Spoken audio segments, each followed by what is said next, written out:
दोस्तों, मुंबई शहर में आज भी ऐसे लोग रहते हैं जो महीने का सिर्फ 100, 150 या 200 रुपए किराया देते हैं। तो क्या आप यकीन करेंगे? शायद नहीं, लेकिन यही सच है। अब जरा एक और सवाल सोचिए। जिस मकान का आज बाजार में दाम 10 करोड़ रुपए है, उसका मालिक उस मकान से हर महीने सिर्फ 150 या 200 रुपए कमा रहा हो, तो क्या वो उसकी मरम्मत करा पाएगा? क्या वो उस बिल्डिंग को सुरक्षित रख पाएगा? और अगर नहीं, तो आखिर उन इमारतों में रहने वाले हजारों लोगों की जान की जिम्मेदारी किसकी होगी?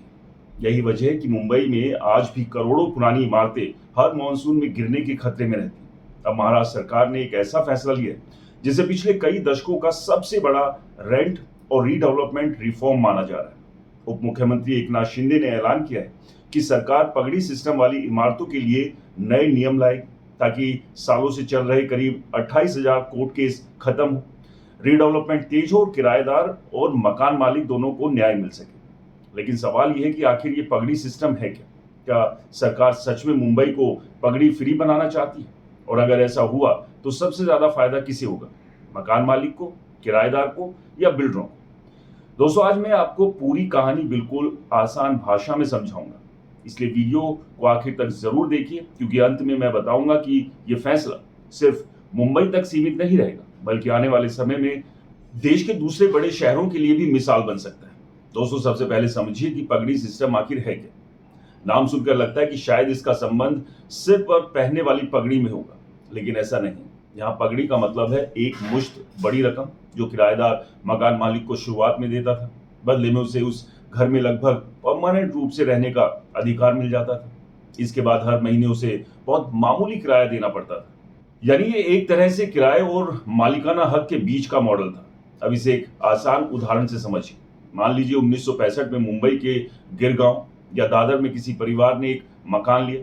उस समय उसने मकान मालिक को एक बार अच्छी खासी रकम पगड़ी के रूप में दे दी और उसके बाद हर महीने सिर्फ 75 या 100 रुपए किराया देना शुरू किया। समय बीतता गया, महंगाई बढ़ती गई, मुंबई दुनिया के सबसे महंगे शहरों में शामिल हो गई, लेकिन उस परिवार का किराया लगभग वहीं का वहीं रह गया। आज वही परिवार तीसरी या चौथी पीढ़ी तक उसी घर में रह रहा है और कई मामलों में आज भी किराया कुछ 100 रुपए ही। यहीं से असली प्रॉब्लम शुरू होती है। जरा सोचिए, अगर आप किसी इमारत के मालिक हैं और आपको पूरे महीने में सिर्फ 200 रुपए किराया मिलता है, तो क्या आप लाखों रुपए खर्च करके उसकी मरम्मत कराएंगे? बिल्कुल नहीं। यही कारण है कि साउथ और सेंट्रल मुंबई की हजारों इमारतें 60 से 80 साल पुरानी हो चुकी हैं। इनमें से कई इमारतों की दीवारों में दरार है, लोहे के सरिये बाहर आ चुके हैं, छतों से प्लास्टर गिरता है और हर मॉनसून में किसी ना किसी बिल्डिंग के गिरने की खबर सामने आ जाती है। यानी जिस कानून ने कभी किराएदारों को सुरक्षा दी थी, वही कानून आज शहर की सुरक्षा के लिए एक बड़ा चैलेंज बन गया है। दोस्तों, असल में पगड़ी सिस्टम उस दौर में बना था जब लोगों को बेघर होने से बचना सबसे बड़ी जरूरत थी। मकान मालिक मनमर्जी से किराया बढ़ा देते थे या किराएदारों को निकाल देते थे। इसलिए सरकार ने रेंट कंट्रोल कानून बनाया ताकि किराएदार सुरक्षित रहे। उस समय ये व्यवस्था बेहद सफल भी मानी जाती थी, क्योंकि लाखों मिडिल क्लास फैमिलीज को मुंबई जैसे महंगे शहर में रहने का मौका मिला।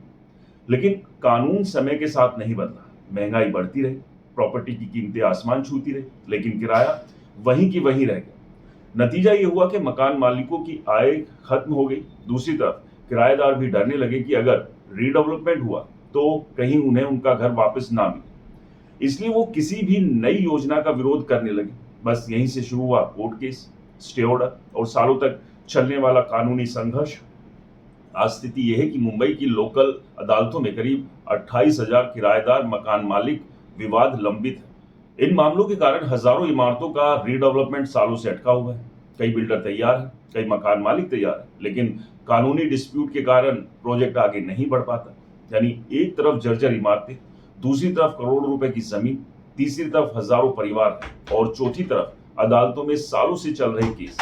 यही वो चक्रव्यूह है जिसे महाराष्ट्र सरकार तोड़ना चाहती है। लेकिन अब सबसे बड़ा सवाल यही है कि आखिर महाराष्ट्र सरकार ऐसा क्या करने जा रही है जिसकी चर्चा पूरे रियल एस्टेट सेक्टर में हो रही है। दोस्तों, क्या सिर्फ नियम बदलने से 28,000 कोर्ट केस खत्म हो जाएंगे? क्या जिन इमारतों का पिछले 20 से 25 साल से रीडेवलपमेंट नहीं हो पाया, वो अचानक बनना शुरू हो जाएगी? और सबसे अहम सवाल, क्या किराएदार अपना घर खो देंगे या मकान मालिक अपनी संपत्ति वापस हासिल कर पाएंगे? चलिए अब इसे थोड़ा सा और आसान भाषा में समझते हैं। देखिए, उप मुख्यमंत्री एकनाथ शिंदे ने विधानसभा में साफ कहा था कि सरकार पगड़ी सिस्टम वाली पुरानी इमारतों के रीडेवलपमेंट के लिए नए नियम बनाएगी। सरकार का मकसद सिर्फ नई इमारतें बनाना नहीं था, बल्कि सालों से चले आ रहे किराएदार और मकान मालिक के विवाद का परमानेंट सॉल्यूशन निकालना है।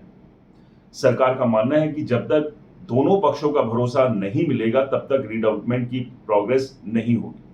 अब समझिए कि सबसे बड़ी प्रॉब्लम कहाँ थी।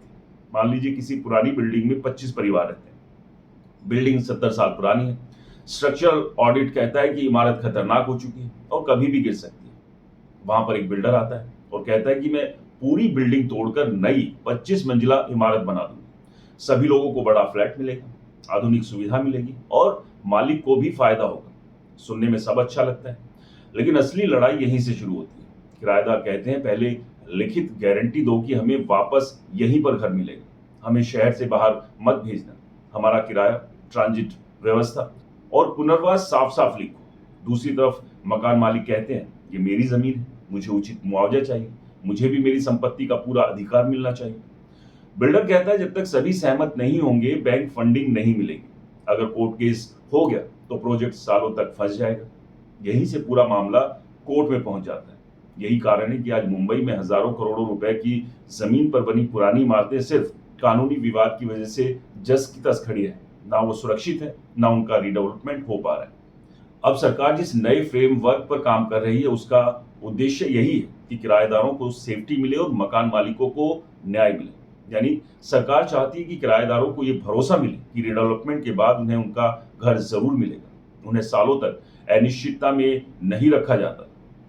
वहीं मकान मालिकों को ये भरोसा दिलाया जाए कि उनकी संपत्ति पर उनका अधिकार बना रहेगा और उन्हें उचित आर्थिक लाभ मिलेगा। अगर ऐसा होता है तो सबसे बड़ा फायदा ये होगा कि अदालतों में लंबित हजारों मामलों का समाधान तेजी से निकल सकता है। अब एक और महत्वपूर्ण बात समझिए।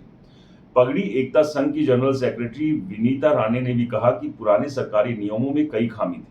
सबसे बड़ी शिकायत ये थी कि डेवलपमेंट शुरू होते ही कई किराएदारों को सालों तक मुंबई के बाहरी इलाकों में भेज दिया जाता था। कई परिवारों की नौकरी साउथ मुंबई में होती थी, लेकिन उन्हें मीरा रोड, विरार, कल्याण या दूसरे इलाकों में अस्थायी रूप से रहना पड़ता था। बच्चों की पढ़ाई प्रभावित होती थी, बुजुर्गों को परेशानी होती थी और कई लोगों की रोजी रोटी पर भी इसका सीधा असर पड़ता था। यानी लोगों के लिए सिर्फ घर बदलना नहीं, पूरी जिंदगी बदल जाती थी। इसलिए किराएदार रीडेवलपमेंट का नाम सुनते ही डर जाते थे। अब अगर नए नियम ये सुनिश्चित करते हैं कि किराएदारों को उचित ट्रांजिट व्यवस्था, समय पर नया फ्लैट और कानूनी सेफ्टी मिले, तो स्वाभाविक है कि विरोध कम होगा।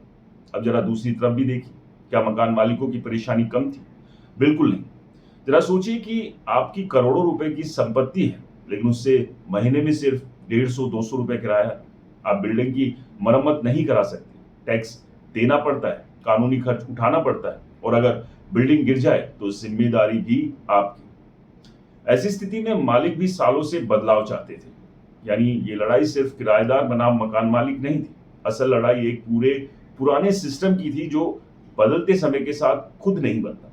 इसलिए आज रियल एस्टेट एक्सपर्ट्स का मानना है कि अगर सरकार संतुलित नियम लेकर आती है तो उसका फायदा सिर्फ कुछ लोगों को नहीं, बल्कि पूरी मुंबई शहर को मिल सकता है। याद रखिए, साउथ और सेंट्रल मुंबई की बड़ी आबादी आज भी इन्हीं पुरानी इमारतों में रहती है। इनमें से कई इमारतें ऐसी है जिन्हें सिर्फ मरम्मत से नहीं बचाया जा सकता। Maharashtra housing and area development authority यानी महाड़ा भी कई मामलों में मरम्मत कराती है, लेकिन जहां ढांचा ही कमजोर हो चुका हो वहां परमानेंट सॉल्यूशन केवल रीडेवलपमेंट है। यानी दीवारों पर नया प्लास्टर चढ़ा देने से प्रॉब्लम खत्म नहीं होगी। जरूरत है पूरी इमारत को नए सिरे से बनाने की, और यहीं से इस फैसले का सबसे बड़ा असर शुरू होता है। क्योंकि अगर हजारों पुरानी इमारतों का रीडेवलपमेंट शुरू होता है तो इसका असर सिर्फ उन परिवारों पर नहीं पड़ेगा, बल्कि पूरे मुंबई के रियल एस्टेट मार्केट, प्रॉपर्टी की कीमतों, इंफ्रास्ट्रक्चर, रोजगार और इन्वेस्टमेंट पर भी दिखाई देगा। तो दोस्तों, ये फैसला पूरी मुंबई को बदल सकता है। महाराष्ट्र सरकार के इस फैसले पर आपकी क्या राय है? क्या किराएदार, मकान मालिक और बिल्डर को बैठकर इस रीडेवलपमेंट के बारे में सोचना चाहिए? क्या आप भी इसी तरह की किसी बिल्डिंग में किराए पर रहते हैं, या फिर आप मकान मालिक है लेकिन 100-200 रुपए ही किराया मिलता है? अपनी कहानी कमेंट बॉक्स में जरूर लिखें। वीडियो पसंद आया तो इसे लाइक करें, शेयर करें और आपके अपने चैनल को सब्सक्राइब और फॉलो करना बिल्कुल ना भूलें। नमस्कार, जय हिंद।